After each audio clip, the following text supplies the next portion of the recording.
my name is Mary Jo Faustian. I'll be talking with you today about a very interesting topic, exercising and the benefits that you can get for both your mind and your body. I'm hoping that something in here will be helpful, maybe something will be new, some of it will be just reminders for you, but whatever, I'm hoping it will be helpful for you. I'm going by three or four different books that I have used in the past, as well as some old medical neuroscience that I've used before. But I've also, I want to show you some of the books, and they will come up on your screen in a second. The first one is Mayo Clinic on high blood pressure. Second one is Anatomy of Yoga. And that one gives you a lot of the different anatomical poses for yoga, but it also is great to show you the different muscles involved in the body and what muscles are used in different exercises and different poses. This book is by Dr. Abigail Ellsworth. And one of my favorite books from years ago, The Essentials of Exercise Physiology by McCardle, Koch, and Koch. And these are three professors from out east that are very knowledgeable in the area of exercise physiology.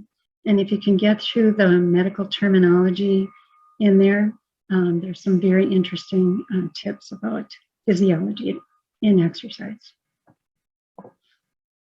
So we will be talking about several topics today. Why should I exercise? The benefits both for your mind and your body, and we'll take them a little bit at a time. Getting motivated, what kind of exercise is best for me in particular, and how can I challenge myself, and what if I lapse in my program? What can I do? So first off, I just wanted to kind of give you an overview. There's many body benefits that we will go through one at a time, as well as some interesting mind benefits, but this goes together for a whole body benefit for regular exercise and activity. And when I say regular, that's about setting that regular schedule, and you are committed to working through your plan of some sort of activity or exercise. So let's take these things one at a time. First of all, some weight benefits. A lot of us are interested in that. So the weight benefits with regular exercise is that you can find a lot of good helps for both weight control and management of your BMI. And even though the BMI is controversial at this point, it is still relatively accurate to look at, if you have a tendency to be overweight. As I went into the doctor recently, he said mine was a little elevated, so that gave me a little bit of motivation to do some more exercise. So that was my motivation recently. Okay, and so eating nutritiously and mindfully at the same time as you're doing this exercise can really help a lot. I would refer you to a past webinar that I did called Psychology of Eating, Dieting, and Weight Management. And in that webinar, I talked about mindfully eating and being very slow in what you're eating rather than wolfing it down, and then working hard at doing nutritious eating, some more vegetables and fruits than you might be used to eating. And that way you can help your body to be able to pull that weight down. Usually when people are working with regular exercise, they're also aware of keeping themselves hydrated. And that's so important for the body because we need to be able to have a proper electrolyte balance for the body. So all of those wonderful electrolytes that are needed for the body and the brain and the muscles and the nerves to work together well, that's an important piece to make sure you're getting electrolytes, whether that's in Gatorade or another electrolyte drink. That's very important. To be patient with yourself when you're doing this exercise, because sometimes it takes a long time to be able to decrease your weight. And when you are regularly weighing yourself and you don't see the dials going down any, it's really easy to lose hope and then just kind of quit. But I will encourage you not to do that. What they've said is that usually you will notice that you start fitting in your clothes a little bit better first, and then you start to drop the pounds. So you will notice it when you start, but give it some time and some effort.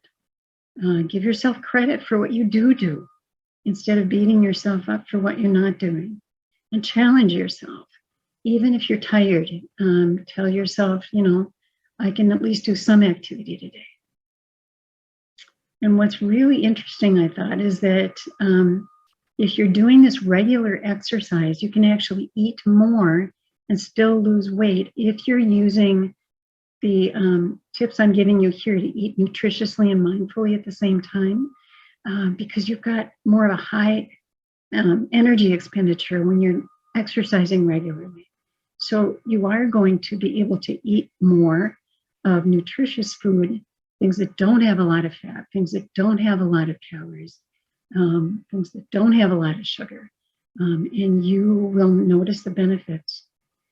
And for sedentary people like I am trying not to be, it's very important to start using a pedometer constantly during the day. What I usually do now is I put it in my pocket when I dress in the morning. My goal is about 10,000 steps a day. Sometimes I can get between 5 and 10. And so that's that's good for me right now. I'm starting to recover more from past problems with my body and from chemo and things like that. And so I'm trying to kind of give myself credit for, even just the 5,000 steps is better than none.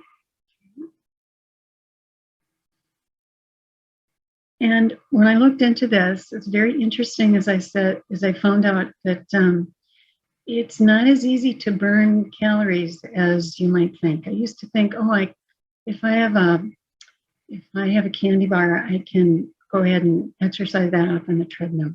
Not so easy to do. Okay, so here's a chart I found. To burn 150 calories, which is about what is in this plain cup of cocoa from, you just mix it up with skim milk and Nestle's cocoa mix. But it's not the Oreos that are in the picture as well. So skip the Oreos in the picture, even though that's what we'd like to have with our cocoa. That's not what we're talking about here. So 150 calories in that cocoa, it would take, say, about an hour of floor washing to get rid of those 150 calories. I don't know about you, but I don't want to wash floors for an hour. I can walk for a mile, and so that's okay. I can do that. Biking is hard for me, but some people go miles and miles on their bike. My husband is going miles and miles, and I just give him so much credit for that. What I like to do, however, is I like to rake or do some sort of activity for the house that burns calories, especially if it's hot outside and I can start sweating. Okay, so here it says about 30 minutes of hard raking of leaves. Hey, I can do that. And then I can flop after that. But some people do laps for swimming and other people run. Whatever you can do, just realize that it's a little bit harder to take off those calories than you might have thought. But a very interesting statistic I found is that the more you weigh, it actually takes less time to burn those calories. Isn't that incredible? Okay, it kind of gives us a little bit of hope. And let's look at the muscle benefits for your body. Now, muscle in our body is skeletal muscle. Most of it is skeletal muscle. And as we exercise regularly, we're going to increase our muscle tone. And yes, that old phrase of use it or lose it is very true. Actually, if you don't use those muscles, you're going to lose the muscle tone. And you can end up getting flabby muscles, especially down here. And you can feel weak and you just don't feel good about yourself. And so it's very important to keep working on at least that tone. Flexibility is also important to increase. And I found that out as I was recovering from my cancer. It became hard to pick up things like just a plain coffee cup. It was also hard to reach down and pick up things from the floor and then get back up. So that flexibility is important, because you need to be able to do that, especially if you have something like fibromyalgia, and it's hard to stretch and it's hard to do anything because you feel a lot of pain and you have a lot of tightness in your muscles. So be willing to stretch and be willing to add that flexibility to your muscles that they need. If you do strength training, that's even better, and that can help that the strength of each of the muscles. That again takes time, so give yourself some patience. Endurance is also important, and my physical therapist helped me to understand that. She said, Mary Jo, it's not as important to increase your speed as it is to increase your endurance. So I keep that in mind, as my speed is not as fast as it used to be, but I can keep working on that endurance so I can go a little bit longer each time. And then as you regularly exercise, you're going to find that you can mobilize your fat a little bit easier and faster. And that's with heavy exercise especially. That's because your hormones, epinephrine and norepinephrine, are being released from your adrenal glands. And then you're mobilizing that fat into free fatty acids, very important for energy. And yes, you may get more sore, especially you may get some delayed onset muscle soreness. If that happens, give yourself a little bit of break, but know that it's only temporary and that you can go back to exercising when that soreness goes away, or at least gets better. Remember, slow progressive conditioning is very important, as well as strengthening over time. And regular exercise is also going to slow the rate of skeletal aging. I love this picture of the skeleton because depending on the way you look at him, he's either exercising or he is falling. I'm not sure what, but I prefer to look at him as exercising. As we age, we do tend to slow down. And the rate of bone loss as we age is pretty proportional to the decrease in our physical activity. So some of us as we age can get osteopenia or osteoporosis, where our bones start getting holes in them, basically, porous bone. And so they're not as dense. That's why we do bone density testing. And it can affect both men and women. If you are doing regular weight-bearing exercise, that helps the most. Resistance training is not quite as good for it, but it still does help. And it slows the bone loss as we age. There is a tendency as we age to gain more weight. And I found an interesting statistic that said that after age 21, it's about 1 pound a year that you tend to gain. And I would look back on my aging over the years, and I would say that's pretty accurate, even though I certainly did not try to gain 1 pound a year, but that's what has pretty much happened. And it'll be more if I don't keep working on my exercise. It'll be more if I keep adding more fatty foods. So I have to be extra careful as I age.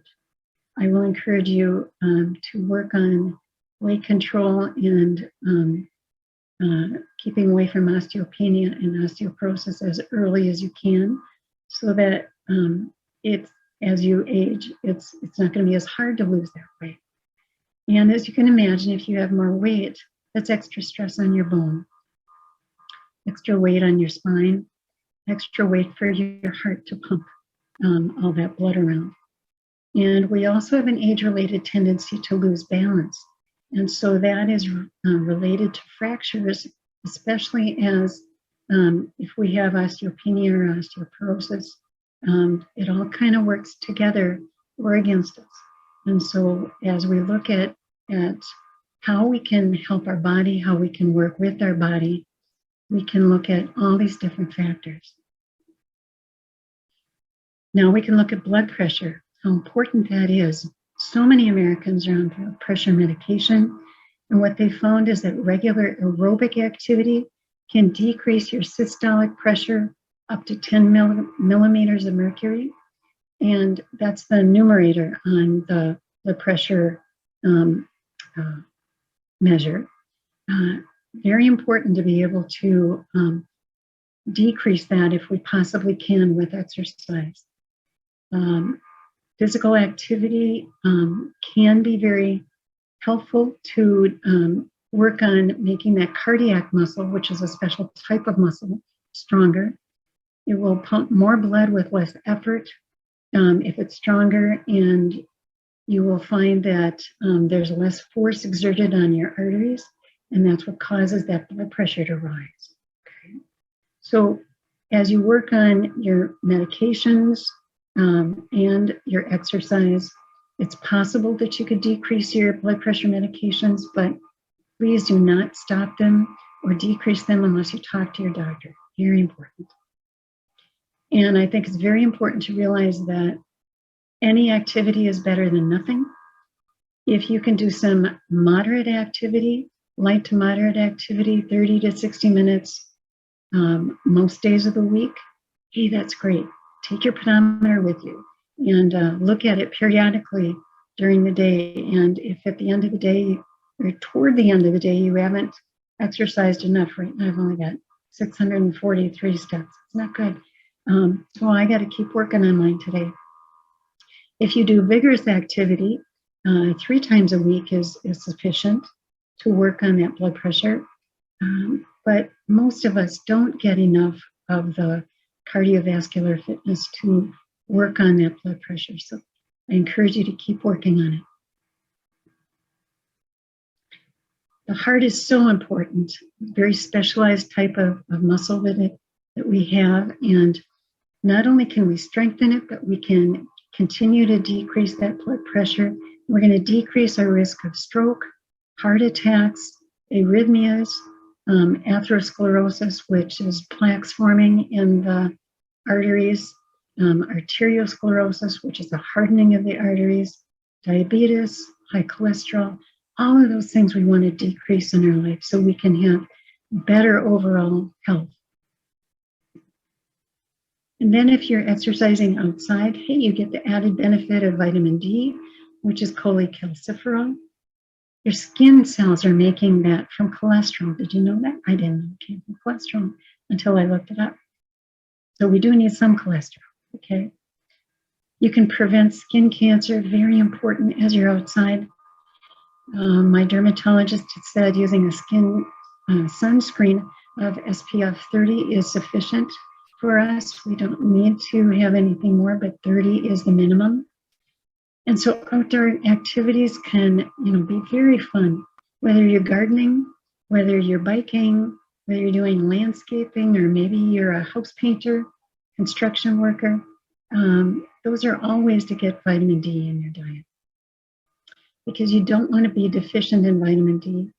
That actually causes mood dysregulation, and it can easily cause depression. We've done study after study now of the fact that depression can be related to a deficiency in vitamin D, and it can impair your cognitive function and your overall brain health. Very important to look at the overall picture here. And so the benefits for your mind are even more. I think the best is an improved self-esteem. You know you're taking care of yourself. You know you're taking care of your body. You know you're feeling stronger, even though, at times it's really hard to get out there and do it. And I think it's just so important to work on our self-esteem to feel good in a positive way about ourselves. And of course, we all know about the release of endorphins. It's that endogenous, which means the body is making it by itself. It's an opioid-like mood-altering substance where we get the runner's high. You can get it even if you're not a runner. I'm not a runner, but I can get it from doing my regular exercise that I'm trying to do every day. Beta endorphin is coming from another chemical called beta lipotrophin. and it is primarily released by the anterior pituitary in the brain, has a very high affinity for the opiate receptors in the brain. And that means that you're going to feel that high, just like if you were on opium, just like if you were on a drug, just like if you were on a drug of abuse. And so we don't want you to do a drug of abuse. We want you to get the natural endorphin. Serum concentrations from regular exercise have risen as much as 5 times, but it's probably higher in the brain. We just haven't been able to ascertain what that is in the brain at this point. With resistance exercise like bands, a lighter type of resistance with greater rest periods in between your reps can give you a greater response of the endorphins.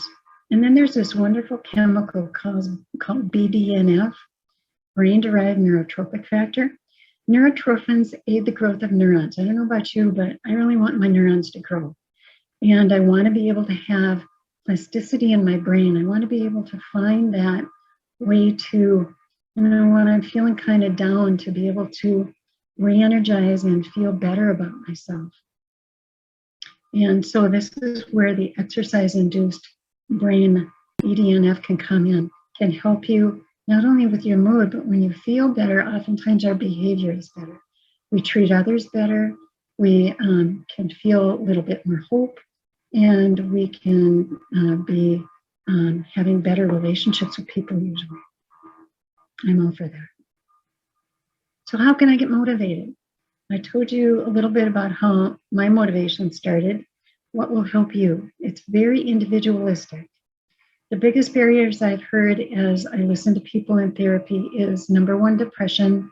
Number 2, I'm just so tired. Number 3, it's just too hard. And when I hear people say it's too hard, I say to them, yes, it's hard, but it is so important. So please know what will motivate you. The first one I've got here is fear. And fear is actually a pretty good motivator.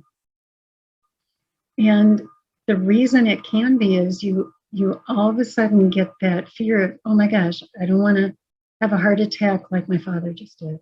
I don't want to have hardening of the arteries like my grandmother did. I don't want to have a stroke. I want to get out there and I want to take care of myself.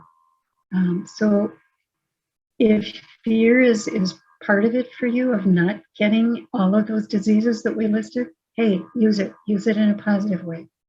Maybe your doctor is trying to motivate you. Maybe your physical therapist is trying to motivate you. Maybe your therapist that you're seeing in individual therapy is trying to motivate you. I often talk about exercise helping the mood. Also, we can also realize that maybe we want to lose weight, and maybe that's why we want to get out there and exercise. Some people just plain enjoy exercise. They enjoy running. They enjoy biking. Hey, that's great. If you like that, that can motivate you. Some people want to do that self-care.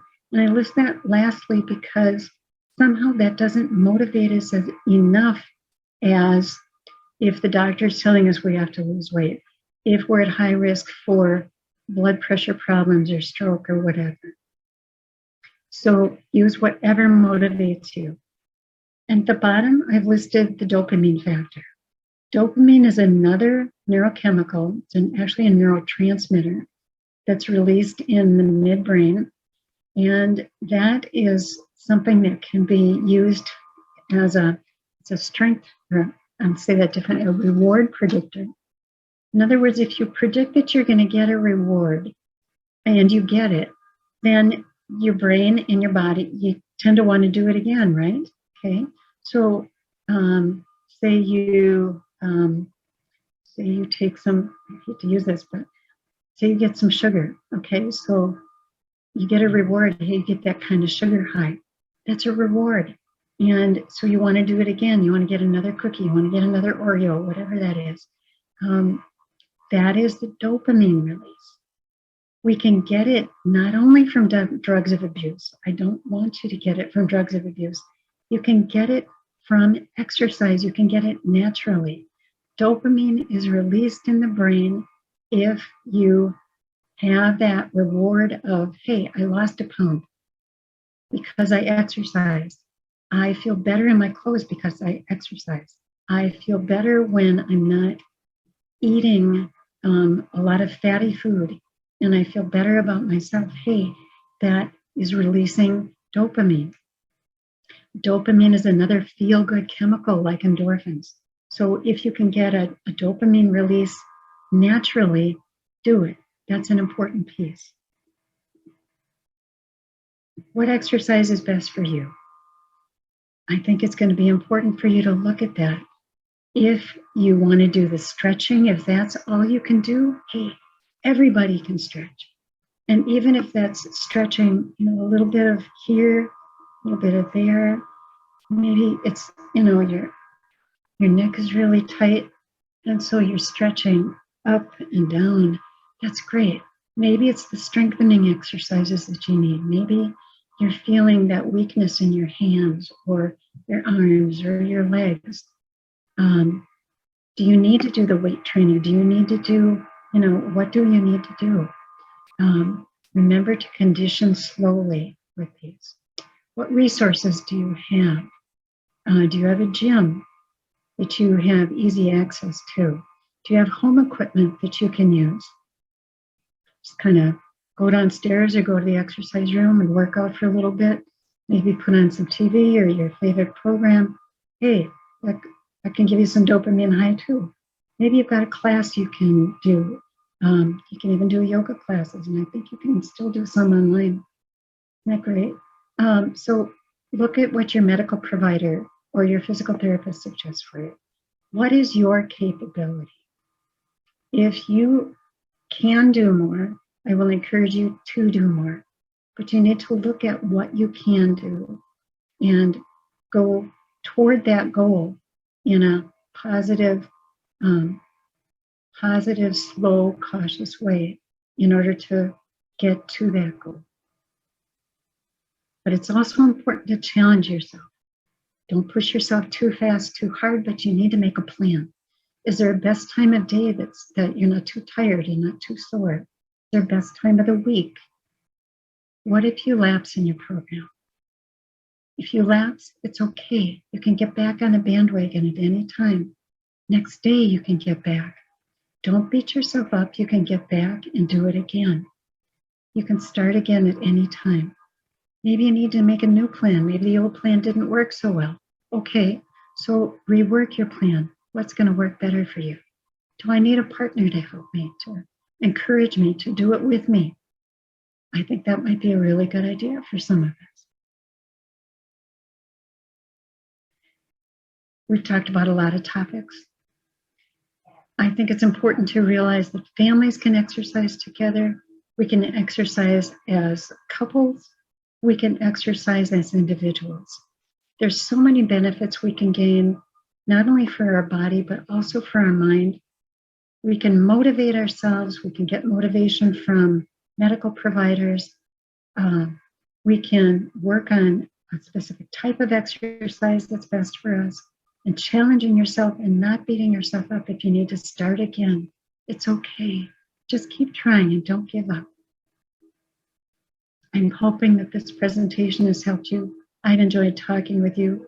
I'm hoping that as you work on your exercise over time, that it can be really helpful for both your brain and your body. Thank you again, and stay safe and stay healthy.